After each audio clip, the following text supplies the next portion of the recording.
My parents gave my brother everything, disowned me, and lost the house. Now they showed up begging me to fix it, and I'm not saving them. Hello, Reddit. I never thought I'd be typing this out, but here I am, numb fingers, bitter coffee, and a sense of betrayal so dense it feels like concrete on my chest. I, 31 female, was always the quiet one, the reliable one, the background character in my own family. And maybe that was fine, until I realized they never saw me as part of the story at all.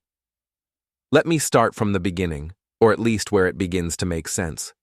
I grew up in a small 2-bedroom house on the edge of Boise, Idaho. Nothing fancy. My dad worked construction, my mom was a school secretary, and my younger brother Evan, 28 male, was from day one, the golden boy. You'd think being the older sibling would have earned me a nope. Evan was the son, and we all revolved around him. He was the kid who got his own room while I shared laundry baskets. He was the one who got a used car at 16 while I was taking the bus to my part-time job. Every report card of mine was good. Every D of his was. He's trying his best. I told myself they were just doing their best, that maybe they loved us both but didn't know how to show it evenly. I was wrong. I left home at 18 with 2 duffel bags and a scholarship to Oregon State. They didn't help me move. Didn't even say goodbye. My mom texted me, "Don't forget to call." I didn't. I stopped calling after freshman year. I made it through college, worked 3 jobs at one point, and eventually got into accounting. Built a decent life, safe apartment, reliable car. I never made a fuss, never asked for help. I knew it wouldn't come. Years passed. I'd visit on Christmas every other year. Maybe Thanksgiving if I had time. I'd sit through stories about Evan's latest job, Evan's new girlfriend, Evan's motorcycle accident, and how brave he was through recovery. No one ever asked about my life. I could have been on fire, and they'd hand Evan the water bucket. Then came the turning point. It was after Dad had a mild stroke. Nothing fatal, thank God, but enough to scare everyone. I took time off, flew home, stocked their fridge, cleaned the house, and arranged follow-up care. "Evan?" He sent a text. "Y'all good?" A month later, Dad pulled me aside and said, "You've always been the responsible one. You'll understand." Understand what? That they had decided to put the house solely in Evan's name. "It's simpler," my mother explained over lukewarm tea. "If anything happens, he'll handle it. You live out of state." I remember laughing. I genuinely thought it was a joke. Then I saw the paperwork. They'd already signed it over. It wasn't about the house. I didn't want the damn house. It was the principal. My name was never even considered. No conversation, just erased. "You're doing fine," my father added when I sat in stunned silence. Evans had a harder time. Harder time. He burned through jobs like matches and crashed 2 cars my parents paid for. I worked my way through everything, alone. That was a year ago. I stopped visiting. I stopped answering their group texts. They didn't try very hard to reach me either, and I was okay with that. I thought I'd finally drawn the line. Until last week. A knock on my apartment door. I didn't recognize the number, but when I opened it, there stood Evan, disheveled, eyes rimmed red, holding his phone like it was a lifeline. "Hey," he said, voice small, "can we talk?" I didn't answer, just stepped aside, not out of kindness, but shock. He walked in like a ghost. I could smell the desperation on him before he said a word. "The house," he started, sitting on the edge of my couch like a child about to confess a broken vase.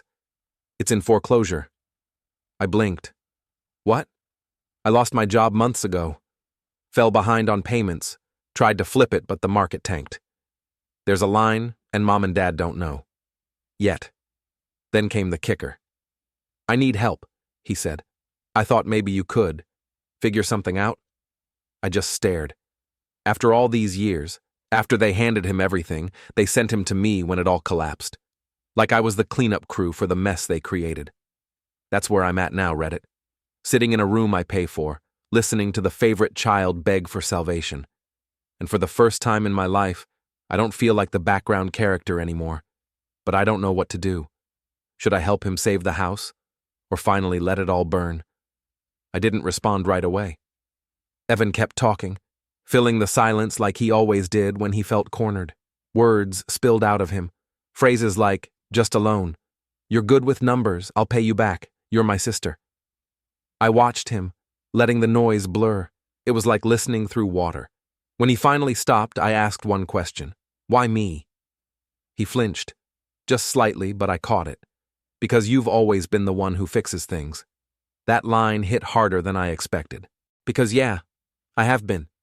Fixing Mom's mistakes, smoothing over Dad's temper, patching up Evan's messes since he was in middle school. I was the invisible glue, and like all invisible things, I was taken for granted. I'm not your fixer anymore, I said quietly. Evan opened his mouth, maybe to argue, maybe to beg again. I stood up before he could. You need to leave. I'll think about it. To my surprise, he did. No fight, just nodded, shuffled to the door, and left, like a man walking away from a building that was already on fire. I didn't sleep that night. I stared at the ceiling for hours, thinking about the way Mom used to brush Evan's hair off his forehead while I poured cereal for myself. About how Dad once told me, straight-faced, that sons carry on the name, daughters carry baggage. About all the birthdays they forgot, the accomplishments they shrugged off, the years I spent proving myself to people who never looked up from their golden boy. But also, I thought about that house.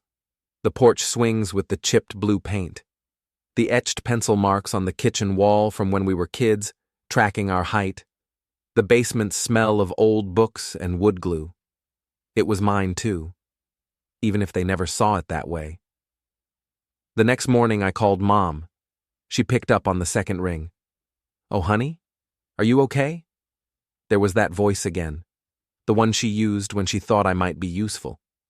Why didn't you tell me the house was in trouble? I asked. A long pause. Then, we didn't want to worry you. No, you didn't want to include me, I snapped. You never have. Another silence.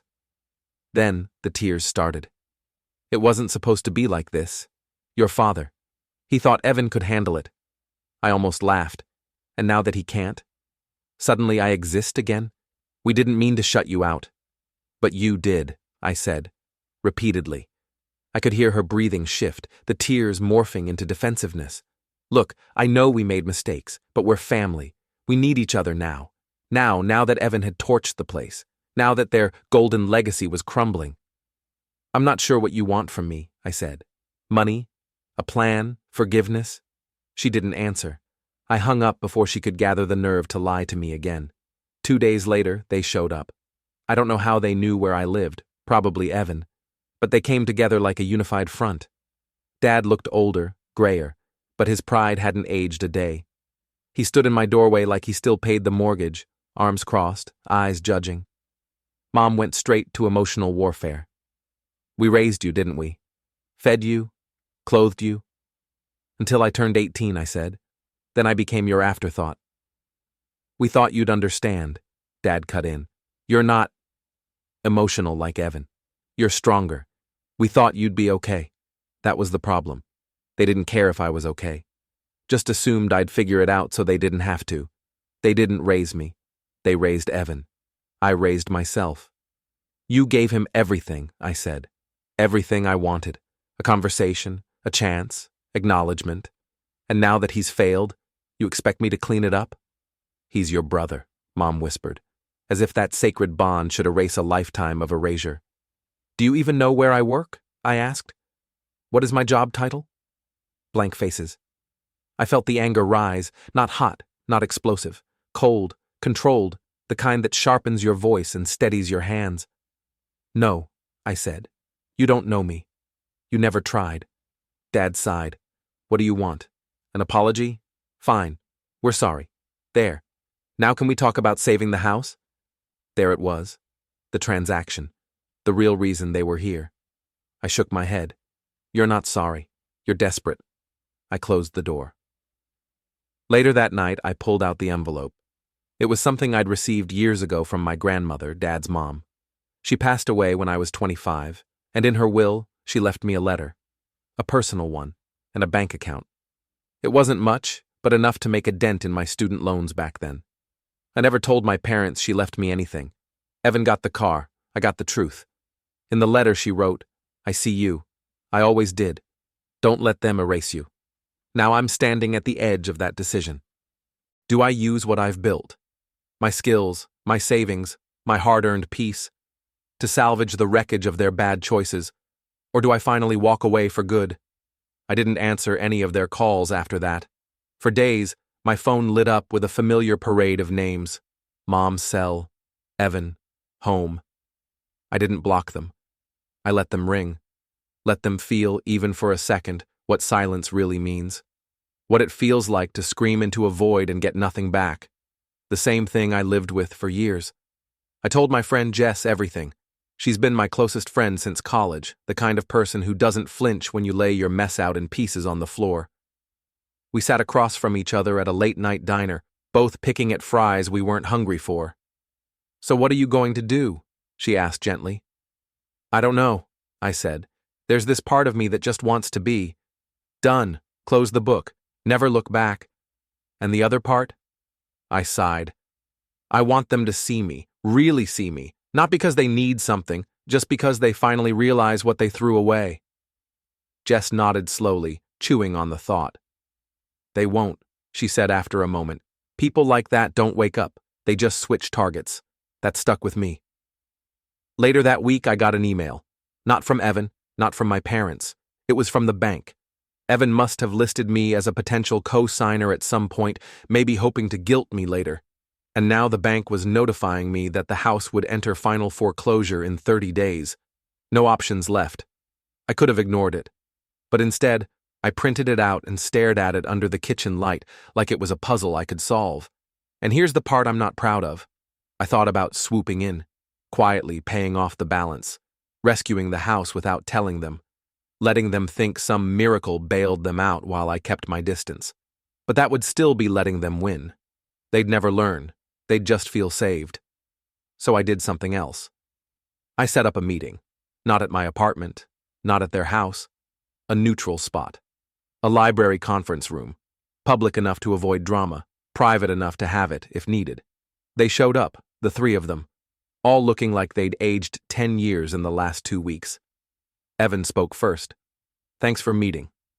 I didn't answer, just slid the foreclosure notice across the table. "This is real," I said, "and it's final." Mom began to tear up. Dad just clenched his jaw like if he held it tight enough, this would all go away. "You came here for an answer," I continued. "Here it is. I'm not going to save the house." Evan's face dropped. "But you have the money, don't you? You work for that finance firm?" "Yes," I said. "I have the money. I also have boundaries." My father scoffed, an old familiar sound. "So that's it? You're going to let the home you grew up in be taken?" I turned to him. "I grew up in a house. I didn't grow up in a home." That shut him up. "You want a solution?" I added, taking out a folder. "Here, I ran the numbers. You could apply for bankruptcy, get some debt relief. You'll lose the house either way, but you won't go to jail. Evan, you can liquidate your motorcycle and apply for income-driven repayment on your loans. It's not glamorous, but it's legal." They just stared at me. "Why are you doing this?" my mom whispered. "Why even give us a plan if you're not going to help?" I looked at her, really looked at her, and in that moment I realized something. I didn't hate them. I pitied them. "Because I'm not you," I said. "Because I still care. But caring doesn't mean sacrificing myself anymore." That was the old me, the one you walked over. I stood. "I've made peace with what you did. But I'm not your second option. I'm not your emergency fund. I'm not your shame sponge. I'm your daughter. And if that means something to you, it's too late." They didn't follow me as I left. Maybe they were too stunned, or maybe finally they understood. I'd be lying if I said I didn't feel hollow afterward. There's no tidy ending when you cut ties, even when it's necessary. That night, I drove out past the old neighborhood. The house was still standing, small, sagging a bit at the roofline, the porch swing gone. I didn't cry. I didn't smile. I just looked. Then I turned the car around and went home. To my real home. To my life, my friends, my job. To peace. Because I've learned something, Reddit. You can grieve people who are still alive. You can love them, mourn them, and walk away. Because sometimes, survival isn't a rescue mission. Sometimes, it's a goodbye. You expect closure to be a door you close. What you don't expect is for the wind to blow it open again. It's been 6 months, half a year since I told my family, my parents, my golden child brother, that I wasn't their safety net, that I wouldn't save the house, that I wasn't the reliable one anymore. I walked out of that library with every intention of never looking back. But the thing about roots is, they rot slowly, and they smell before they're gone. I didn't plan to check. I didn't want to know. But I did. It started with a Google alert. I hadn't set one. I think I searched Evan's name one night in a moment of weakness, then forgot about it. But 3 months later, it popped up. Boise man arrested for fraud in real estate scheme. My stomach turned. I clicked. Evan had tried to pull one last rabbit out of the crumbling hat, a flipping company he set up with a friend, supposedly to turn distressed homes into investments. It was a shell, a lie.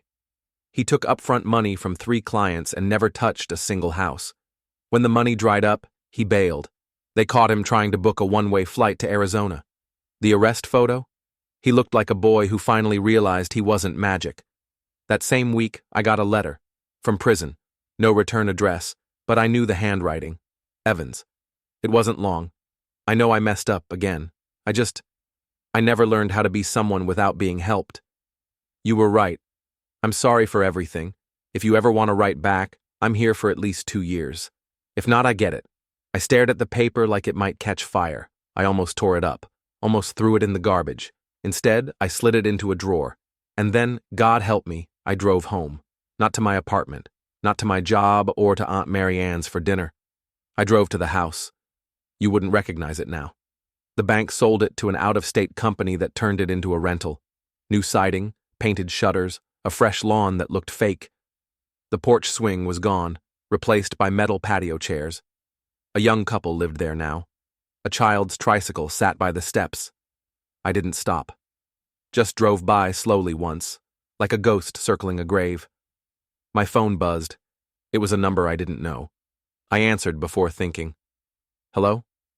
Hi, is this Elise? The voice was cracked, dry, and instantly familiar. It was my mother. I pulled the car over. She told me Dad had been diagnosed with early onset dementia, that it had advanced faster than expected. He didn't remember where the house went. He kept asking for Evan, though he was still 10. Thought I was his secretary once, when she played him one of my old voicemails. He forgets the things we did, she whispered. But I remember. I remember everything. I didn't speak. Elise, she said after a pause. I wanted to say I'm sorry. Not because we need anything. There's nothing left. I finally saw it. What we did. How you lived in the shadows of our pride and fear. I waited. Let the silence thicken, she added. You're the only thing I got right. And I didn't even see it. Tears didn't come. Just a strange, sad clarity. I didn't tell her I forgave her. I didn't hang up either. I just let her talk. That's the twist, I guess. The one people never want. Sometimes the villain doesn't get punished. Sometimes they just grow old and realize they were the villain far too late. Sometimes justice isn't loud. It's slow. It's someone remembering your silence long after you stopped speaking. I didn't write back to, not yet. I'm still thinking about it. Sometimes healing isn't about rebuilding a bridge. Sometimes healing is about sitting on your own shore, watching the water, knowing you'll never cross it again, and being okay with that. You want a revenge story? I don't have one. I have a resurrection story. I buried who I was in that family. The invisible daughter, the fixer, the afterthought. And now? Now I read books in a sunlit kitchen I pay for with my own name. I teach workshops on financial literacy for girls from broken homes. I sleep soundly. I laugh like I mean it. I still carry the scar, but I don't wear the wound. If you're reading this, and you've been the forgotten one, the backup plan, the invisible child, here's what I'll tell you. Sometimes the family you lose is the first breath of the life you gain. And sometimes the most powerful thing you can say isn't I forgive you, it's I see you, and I choose me. That's not a happy ending. It's better. It's real. Thanks for watching and diving into this wild family drama with me. If you love Reddit family drama, don't forget to subscribe and turn on notifications so you never miss the next one.